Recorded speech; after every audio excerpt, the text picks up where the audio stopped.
My twin sister was always weird. When people normally think about twins, they think of two people who are almost the same and get along extremely well.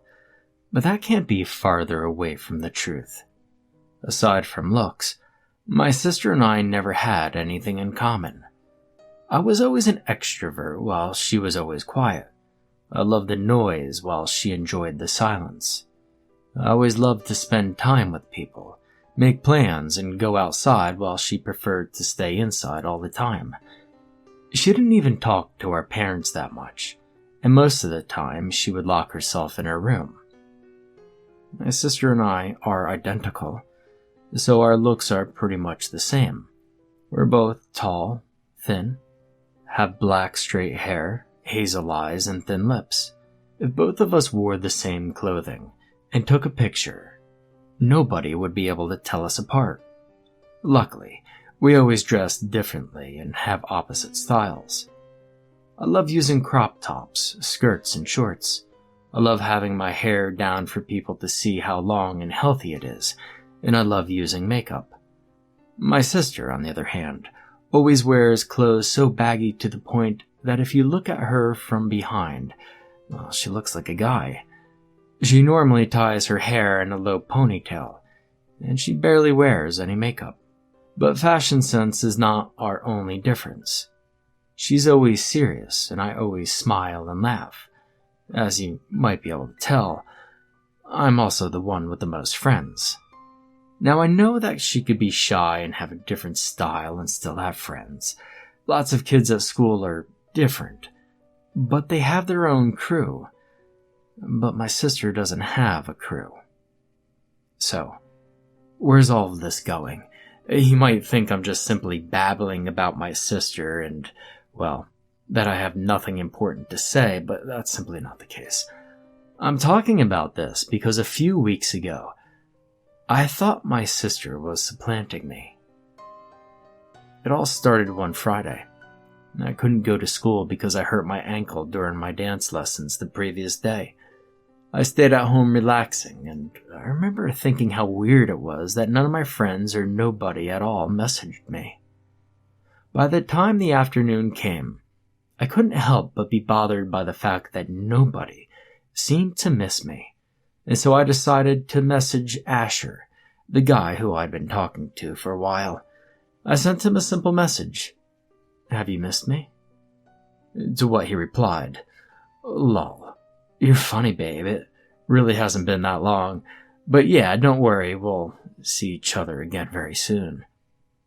When I read the first part of this message, I was a bit upset because it seemed as if he hadn't even noticed that I was away. However, the second part made up for it because it sounded nice. I wanted to ask him and some of my friends more questions about how the day went, just to know if they had missed me, but I know I could come across as clingy, so I decided not to do it and thought the best thing would be to patiently wait until they communicated with me. I tried to be chill, but that night, there was something that bothered me. I kept getting notifications on Instagram, and so I checked and noticed that my friends were having a party at my best friend's house. I was pissed. I couldn't believe what they were doing. It felt like a stab in the back. I didn't go to school for a day, and it seemed like I was already forgotten. I just couldn't believe that nobody had the decency to invite me. And I didn't know if my friends did this because they were mad at me or if they simply just forgot. But I knew this attitude towards me was very strange, and I wanted to ask them if they hated me, but once again, I did not want to make a scene or ruin their party and made them hate me, so, well, I decided to go to my sister and ask her if my friends asked about me today. However, when I knocked on her door, she didn't answer. My dad, who was passing by, told me that she had gone out. And of course, well, this struck me as weird, since my sister normally stays in all the time. "What do you mean she's out? She never goes out," I said. "I know, but it seems like she's come out of her shell now. She was looking amazing when she left the house. She was even wearing a dress. Hell, she didn't even look like herself. I thought it was you for a second," my dad told me. Yeah, so, obviously I thought this was weird.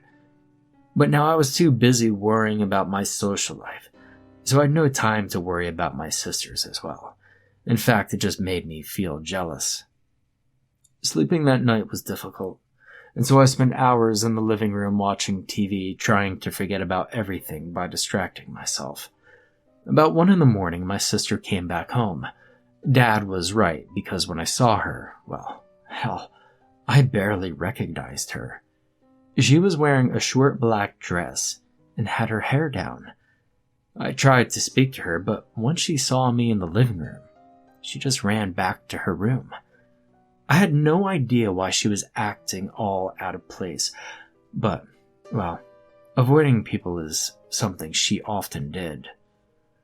Now, the next morning I had a text from Asher saying that he really liked me, could not stop thinking about me.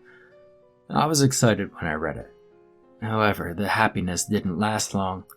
I quickly saw on an Instagram story a picture where Asher was kissing a girl in the background. I couldn't really see who the girl was because she wasn't facing the camera. I couldn't really recognize her either. All I saw was that she had long, dark hair and her dress was black. Now, after seeing that, I felt absolutely betrayed. Not only by Asher, but by my friends.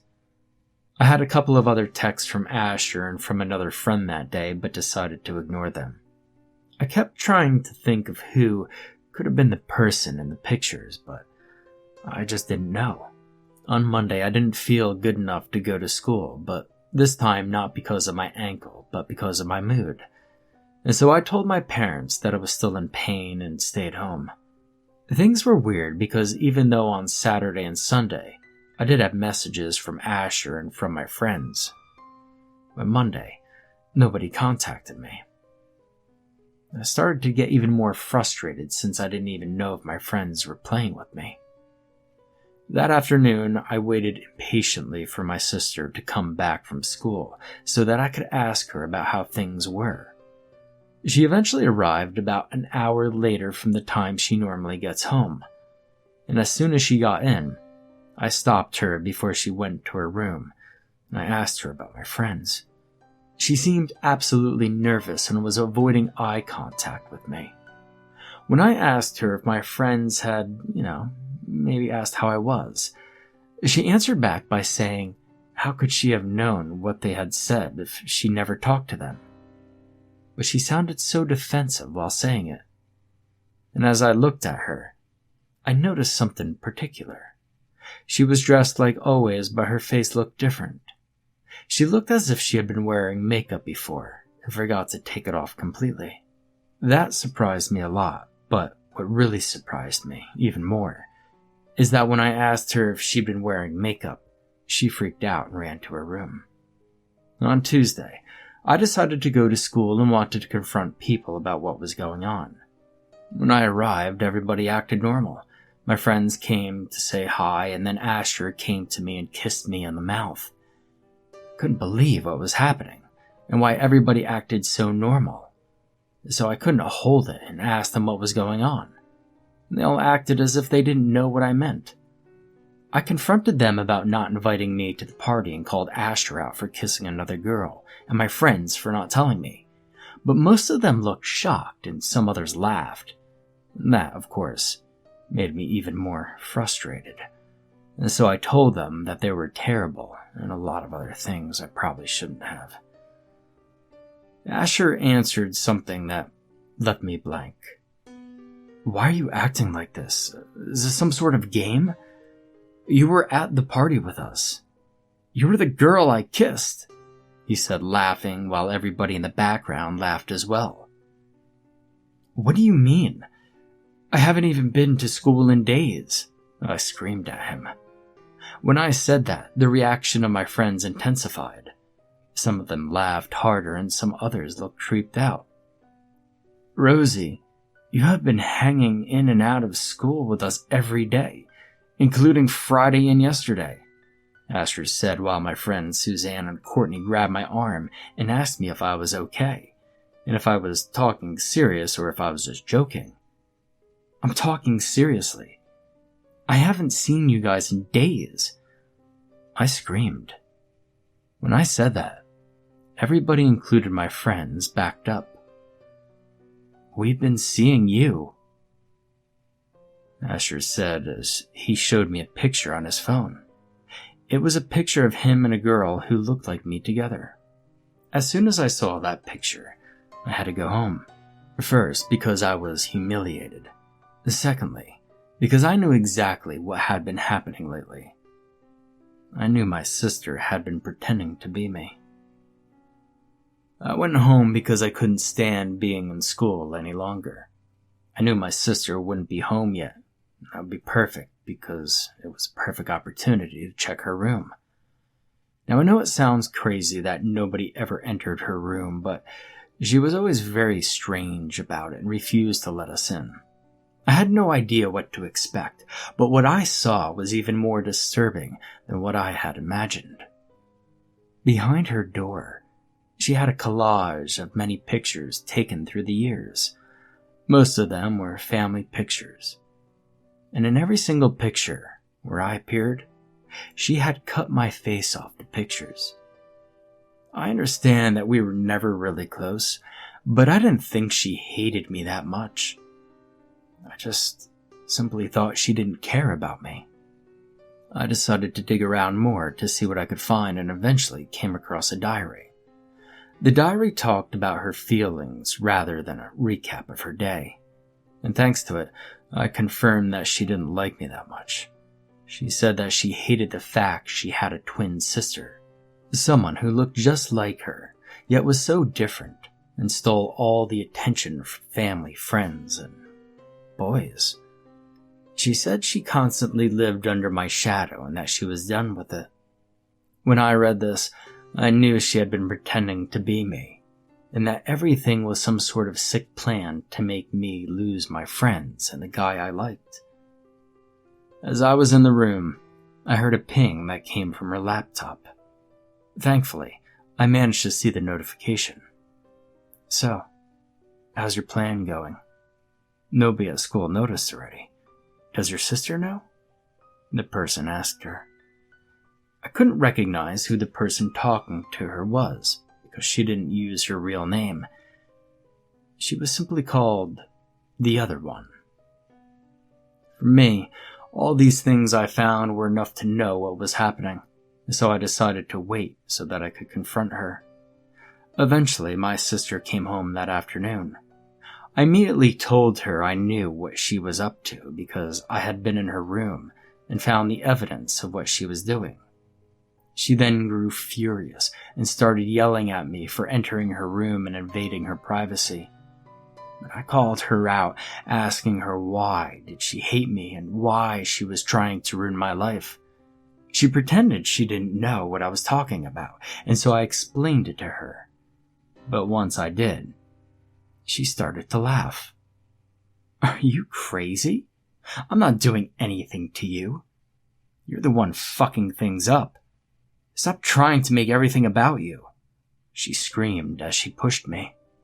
The fact that she pushed me and that she denied everything made me pissed off, and so I ended up pushing her as well. Unfortunately, when I did, she fell and hit her head on the table. And the next thing I knew, she was unconscious on the floor, bleeding. I was afraid. I never meant to hurt her, and now it looked as though she was dying. I started freaking out, walking from one way to another, wondering what I should do when I noticed something. The window in her room had been open all this time, and the worst part is, there was someone standing in front of it. There was a girl I didn't know, yet I have seen before, because she looked just like me and my twin. She had her hair down and was wearing a black dress that was very familiar. I knew this girl. She was the girl that appeared in the pictures with Asher and my friends. Are you real? I asked, confused. The girl smiled at me and simply left. I was completely confused, but I convinced myself that I had to help my sister, and so I called the ambulance and my parents, and I told them that I found my sister like that. My sister died that afternoon. It was obviously very sad for all of us, completely traumatic for me, especially because I knew the truth, and everybody else thought my sister died because of an accident. My friends and Asher forgave me because of my attitude and ended up coming to her funeral. They were very supportive. Everybody was being so nice to me. I was afraid of saying the truth because I didn't want to lose their love or friendship. But that's not it. While we were at her funeral, I got a text on Facebook from a user called The Other One. The same person that texted my sister before. The message said something simple. I know what you did. And I immediately went to this person's profile and noticed there were a couple of other pictures on her profile. In the pictures, I noticed this person looked just like me and my sister. So, she must have been the girl that was outside my sister's window that day. I just couldn't understand why she messaged me like this, why she looked like me, or where she knew my sister from. It was all very confusing. When I got home from the funeral, I grabbed my sister's phone and found out something very disturbing. The reason why my sister had been acting strange the days before was that she had been seeing somebody. A guy. And that's why she was constantly defensive and why she was secretly starting to dress differently. And this is not all I found out. My sister had been in contact with this person, the other one, for about a month. It was her online friend, a friend that she met through a website called something along the lines of findyourlostclone.com, a website for lonely people where you could find people who look and think like you. My sister shared a lot of information with this person, including where she studied, where she lived, the fact she was secretly dating a guy. In fact, the message I had previously seen was about her plans with this guy and, well, I took it out of context. My sister was completely innocent. However, this other girl was not. My sister told this girl she disliked me, complained about me, and said she wished me bad things. This girl asked my sister if she would do anything about it, and encouraged my sister to take me down, but obviously my sister didn't. I don't know exactly why this girl took it so personally to hurt me. Maybe it was because she wanted my sister to be closer to her. Maybe because she wanted to be the real twin instead of me. Maybe it was because she was jealous of me. I don't really know. I tried to think about different reasons, but none made sense. This girl messaged me again yesterday. I know what you did, and one day this thing will bite you, she said. But this time I replied, Why did you do what you did? I asked her. Because I'd like to see the world burn. She answered me. I know this person sounds crazy, but there's something much more macabre about all this. I think this person is our doppelganger, and I think she did want to hurt us. She brought misfortune to my sister and myself, and I've been reading about doppelgangers, and I don't think she will stop until one of us is gone. But I'm not going to let her be the winner, no matter what I have to do again. I'll avenge my sister. I'll not let her break me down, even if that means getting my hands dirty again.